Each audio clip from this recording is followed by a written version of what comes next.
Programme میں آپ کو خوش آمدید کہتے ہیں. میں اسد اللہ خان ہوں. آج بلاول بھٹو زرداری صاحب کے اس انٹرویو نے تہلکہ مچایا ہوا ہے، جس میں انہوں نے یہ انکشاف کیا کہ نواز شریف صاحب کی جو سپیچ تھی گجرانوالہ میں، وہ ان کے لیے بہت حیران کن تھی، کیونکہ اس سے پہلے آل پارٹیز کانفرنس میں یہ تجویز آئی تھی کہ اس طرح کا موقف اختیار کیا جائے، لیکن اس کی مخالفت کی گئی تھی اور طے یہ پایا تھا کہ اسٹیبلشمنٹ کا ذکر کیا جائے گا، براہ راست فوجی قیادت کا نام نہیں لیا جائے گا، کیونکہ اس کے کوئی ثبوت موجود نہیں ہے. اب پھر انہوں نے یہ بھی کہا کہ اگر نواز شریف صاحب نے یہ دعویٰ کیا ہے تو پھر انہیں ثبوت پیش کرنے چاہیے کہ دھاندلی کرانے میں فوجی قیادت کا کردار رہا ہے. تو بلاول بھٹو زرداری نے ایک طرح سے نواز شریف کے بیانیے سے خود کو بالکل الگ کر لیا. اس کے علاوہ جو تنقید ہو رہی ہے اور جو مختلف رائے سامنے آ رہی ہے، خود مسلم لیگ نون کے اپنے اندر سے، اور جنرل عبدالقادر بلوچ کا ابھی کچھ دیر پہلے پھر بیان سامنے آیا کہ میں اس بیانیے کے ساتھ نہیں چل سکتا، یہ میرا مسئلہ ہے کیونکہ میں فوج سے میرا تعلق ہے اور فوج کی وجہ سے میں سب کچھ ہوں. اور پھر جمعیت علماء اسلام کے رہنماؤں کی طرف سے، حافظ حسین احمد جیسے لوگوں کی طرف سے نواز شریف کے بارے میں جو کچھ کہا جا رہا ہے، اس سے تجزیے یہ ہو رہے ہیں کہ پی ڈی ایم جو ہے اس نے اپنا جو دباؤ بنانے کی کوشش کی تھی وہ دھڑام سے نیچے آن گرا ہے، اور پی ڈی ایم اپنا وجود شاید زیادہ عرصہ برقرار نہ رکھ سکے یا اپنا مقصد تھا وہ حاصل نہ کر سکے. اس پر ہم بات کریں گے پروگرام میں. اور دوسرا، کل جو زورانے پر دعوت دی تھی وزیر اعظم نے اپنے اتحادیوں کو، اور اس میں شرکت نہیں کی کاف لیگ نے، اور پھر طارق بشیر چیمہ صاحب کا وہ بیان خبروں کی زینت رہا ہے کہ چل چلاؤ ہے، اب تو الیکشن آنے والے ہیں، اس سے ان کی کیا مراد ہے، ان تمام چیزوں میں گفتگو کریں گے. اور پروگرام کے آخری حصے میں دیکھیں گے اب جو بائیڈن جو ہیں ان کا تقریب یقینی ہو گیا پریزیڈنٹ بننا، تو پاکستان ان کے پریزیڈنٹ بننے کو کس تناظر میں دیکھ رہا ہے، کس نظر سے دیکھ رہا ہے، اور کس طرح سے ویلکم کرے گا، یا پاکستان کے کیا تحفظات ہو سکتے ہیں، یعنی پاکستان کے لیے ان کا پریزیڈنٹ بننا کتنا امپورٹنٹ ہے. یہ تمام چیزیں آج کے پروگرام میں ہم ڈسکس کریں گے. میرے ساتھ اوریہ مقبول جان صاحب موجود ہیں، بہت شکریہ. اوریہ صاحب سینئر درجہ کار ہیں. شاہین صبائی صاحب ہمارے ساتھ موجود ہیں، آپ بھی سینئر درجہ کار ہیں. شاہین صاحب بہت شکریہ. اور ارشاد احمد عارف صاحب میرے ساتھ موجود ہیں. جو اوریہ صاحب میرے لیے شاکنگ تھا، ایسی چیزیں جلسوں میں نہیں کی جاتی، اور اگر وہ کہہ رہے ہیں تو ان کے پاس پھر ثبوت ہونے چاہیے. کیسے دیکھ رہے ہیں بلاول صاحب کے اس انٹرویو کو اوریہ صاحب؟ دیکھیں، پہلے تو اس نے بیل آؤٹ دے دیا مکمل طور پہ without having any solid evidence. اس کا مطلب یہ ہے کہ ان کے پاس کوئی سالڈ ایویڈنس نہیں تھا. انہوں نے بات کی، یہ بلاول نے واضح کر دیا کہ سالڈ ایویڈنس کے بغیر بات کی گئی ہے.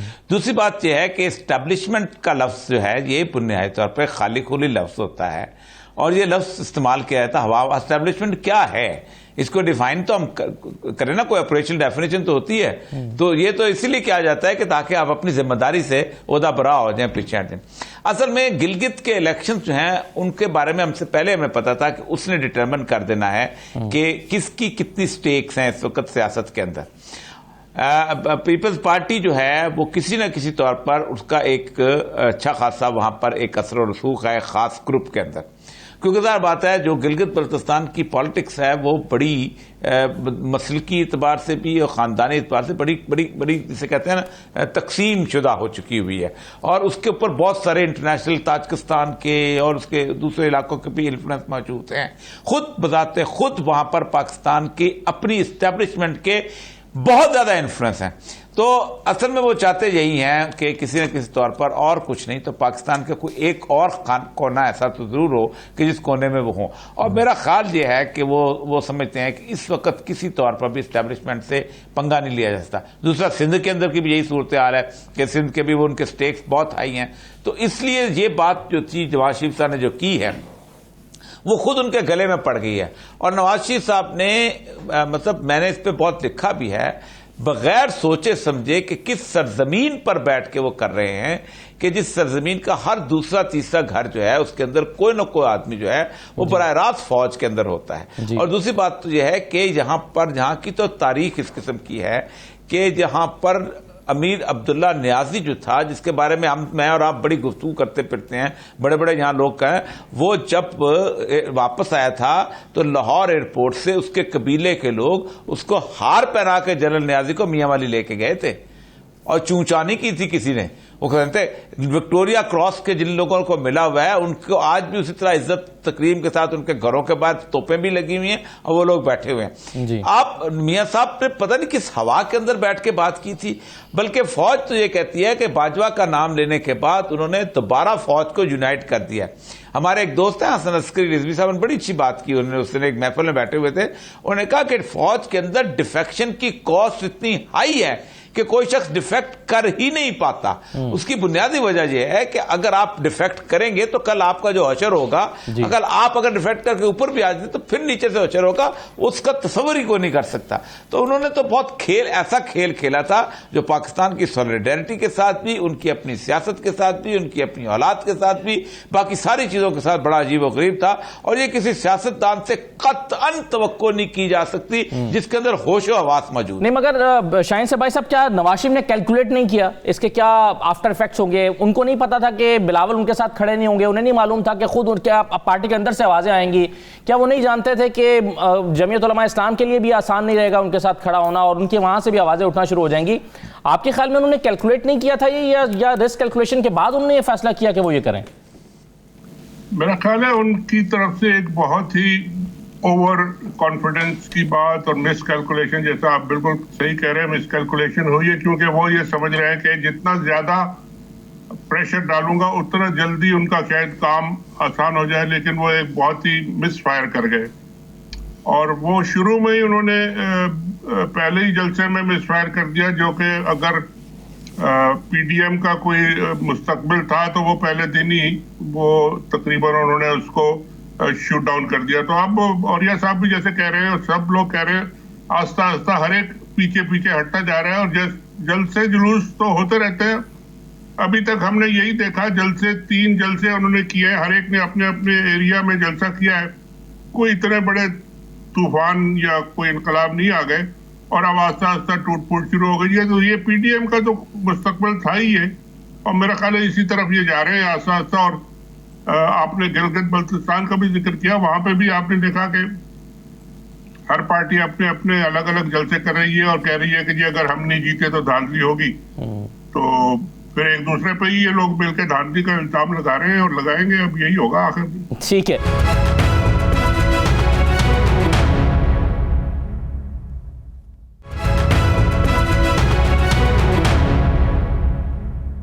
ایک چیز اور ارشاد صاحب, وہ یہ کہ پہلے تو یہ ڈیبیٹ ہو رہی تھی کہ پی ڈی ایم کتنا دباؤ بڑھائے گی حکومت کے اوپر, کیا یہ حکومت گرا پائے گی یا نہیں گرا پائے گی, کامیاب ہوگی یا نہیں ہوگی, جنوری تک یہ کتنا پریشر بلڈ کر لیں گے. پہلے یہ ڈیبیٹ ہو رہی تھی, اور اب یہ ڈیبیٹ ہو رہی ہے کہ پی ڈی ایم کیا اپنا وجود برقرار رکھ پائے گی, کیا پی ڈی ایم آگے چل پائے گی, کیا اگلے جلسے میں یہ سب اکٹھے ہو پائیں گے جو ملتان میں ہونے جا رہا ہے. تو کیا پی ڈی ایم کو نقصان پہنچا نواز شریف کی وجہ سے؟ یہ تو پہلے دن سے طے تھا کہ نواز شریف صاحب نے جو لائن لی ہے, پی ڈی ایم کی 2-3 جماعتوں کے سوا, ایک تو محمود اچکزئی صاحب کی جماعت ہے, ایک شاید مولانا کی جماعت ہو سکتی ہے یا اے این پی ہو سکتی ہے, کوئی اور بوجھ اٹھا نہیں سکتا ہے اس نیریٹو کا. اور اس کی وجہ یہ ہے, دیکھیں ہمارے ہاں اس طرح کی چیزیں چل جاتی ہیں, بات ہو جاتی ہے, لوگ سن بھی لیتے ہیں, اس لیے کہ ریاست کے ساتھ جو ہمارا گہری وابستگی ہماری جو ہے یا ہمارا تعلق جو ہے وہ اس طرح کا گہرا نہیں ہے جس طرح کہ کسی باشعور قوم کا ہونا چاہیے. ورنہ ساری دنیا یہ سمجھتی ہے, اور یہ آج کی بات نہیں ہے, صدیوں کی بات ہے, کہ ریاست جو ہوتی ہے اس پر, اس کے مفادات پر کوئی کمپرومائز نہیں ہو سکتا. اور یہ جو ادارے بنتے ہیں وہ ادارے اسی بنیاد پر بنتے ہیں کہ وہ ریاست کے ساتھ تعلق جوڑتے ہیں, اور وہ جتنا مضبوط ہوتا ہے افراد بے معنی ہوتے جاتے ہیں, گروہ بے معنی ہوتے جاتے ہیں, آخر میں ادارے بھی بے معنی ہو جاتے ہیں ریاست کے سامنے. لیکن میاں صاحب نے ایک ایسا نیریٹو دیا جو تاریخ میں ہمیں نظر نہیں آتا کہ جناب فوج سے بڑی مجھے محبت ہے, اور فوج کا جو کمانڈر ان چیف ہے اور جو سپاہ سالار ہے, میں تو اس کے خلاف بات کر رہا ہوں. بھائی فوج میں ایک آدمی جب گولی کے سامنے سینہ تان کر کھڑا ہوتا ہے تو وہ اس بنیاد پر کہ اس کے کمانڈر پر اس کو اندھا یقین ہے, اندھا اعتقاد ہے, وہ یہ کبھی سوچ ہی نہیں سکتا کہ اس کا کمانڈر اس کو کبھی غلط ڈائریکشن دے سکتا ہے, کبھی غلط آرڈر دے سکتا ہے. اگر وہ یہ سوچنا شروع کر دے کوئی سپاہی کسی فوج کا کہ میرا کمانڈر غلط بھی ہو سکتا ہے تو وہ کبھی گولی نہیں کھائے گا، کبھی وہ آگے لڑنے کے لیے ہر آدمی پھر تو سوچنا شروع کر دے گا کہ پتہ نہیں یہ آرڈر جو ہے وہ لافل ہے یا لیجیٹیمیٹ ہے یا نہیں ہے. تو آپ فوج کا شرازہ بکھیرنا چاہتے ہیں آپ کے تو اس کی انٹرپریٹیشن عمران خان صاحب نے ارشاد صاحب کی ہے جس میں وہ یہ کہہ رہے ہیں کہ جی یہ بغاوت پر اکسا رہے ہیں فوج کو. عمران خان صاحب جو ہے وہ اس کو کس طرح سے وہ کرے اپنا پیسہ بچانے کے لیے نواز شریف فوج کو اپنی قیادت کے خلاف اکسا رہے ہیں. جی شاہ صاحب، یہ بالکل 100% عمران خان ٹھیک کہہ رہے ہیں اور ہر ذی شعور شخص یہ سمجھ سکتا ہے. دیکھیں ایسے فوج ایک ادارے کے طور پر برقرار نہیں رہ سکتی. یہ تو جو جس کو ہم کہتے ہیں نا بنانا ریپبلکس، یہ وہاں ہو سکتا ہے کہ کوئی سپاہی جو ہے اپنے میجر کے حوالے سے اور میجر جو ہے کرنل کے حوالے سے یہ سوچنا شروع کر دے کہ اس نے جو مجھے آرڈر دیا ہے یہ لیجیٹیمیٹ ہے یا نہیں ہے، لافل ہے یا نہیں ہے. یہ فیصلہ کرنا اس کا کام نہیں ہوتا. فوجیں اسی لیے چلتی ہیں، اسی طرح ہی ملک کی حفاظت کرتی ہیں کہ وہاں جو احکامات ملتے ہیں. مشرقی پاکستان کی مثال سامنے ہے. مشرقی پاکستان میں جب فیصلہ ہوا ہتھیار ڈالنے کا تو بڑے بڑے مجاہد قسم کے فوجی وہاں موجود تھے، لیکن انہوں نے آرڈر مانا، کیونکہ اگر وہ اس طرح سے شروع ہو جاتے تو سوائے تباہی بربادی کے جو لوگ بچ گئے تھے زندہ وہ بھی مر جاتے. ہم نے یہاں سیاستدانوں نے کہنا شروع کیا نہیں جی وہ نیازی کے احکامات نہیں ماننے چاہیے تھے، یحییٰ خان کے نہیں. بھائی فوج کو آپ نے اگر برباد کرنا ہے تو پھر تو آپ اس کو یہ سرمن دیں، یہ سکھانے کی کوشش کریں کہ جی آپ خود فیصلہ کریں. یعنی ہر شخص یہ فیصلہ پھر یہ کام سویلین بھی کریں گے. ہر بیوروکریٹ کہے گا کہ میں تو جی حکم نہیں مانتا، اور اس کے بعد پھر حکومت کی ریٹ کیا رہ جائے گی اگر ہر آدمی یہ فیصلہ کرنا شروع کر دے. بھائی جو قانونی کمانڈر ہے اس کا ہر حکم بھی قانونی ہے. جس دن وہ قانونی کمانڈر نہیں رہے گا اس کا حکم بھی غیر قانونی رہ جائے گا. ایک بات. دوسرا جو پہلو ہے وہ یہ ہے پیپلز پارٹی کا. پیپلز پارٹی ایک وفاقی جماعت ہے اور پیپلز پارٹی کے سٹیکس ہیں. پیپلز پارٹی کی ایک حکومت ہے. اگر پیپلز پارٹی حکومت نہ بھی ہو تو اس کو پتہ ہے کہ کل کو مجھے حکومت صوبے میں بھی مل سکتی ہے، مرکز میں مل سکتی ہے. وہ اگر ریاست کے اداروں کو بکھیرنا شروع کر دے، وہ حصے دار بن جائے نواز شریف صاحب کی، تو اس کو نہیں پتہ کہ کل کو کیا ہوگا، ہمارے ساتھ کیا ہوگا. وہ دیکھ چکے ہیں کہ جب ضیاء الحق کے دور میں ذوالفقار علی بھٹو کو پھانسی دے دی گئی تو پارٹی کے اندر دو نقطہ نظر تھے.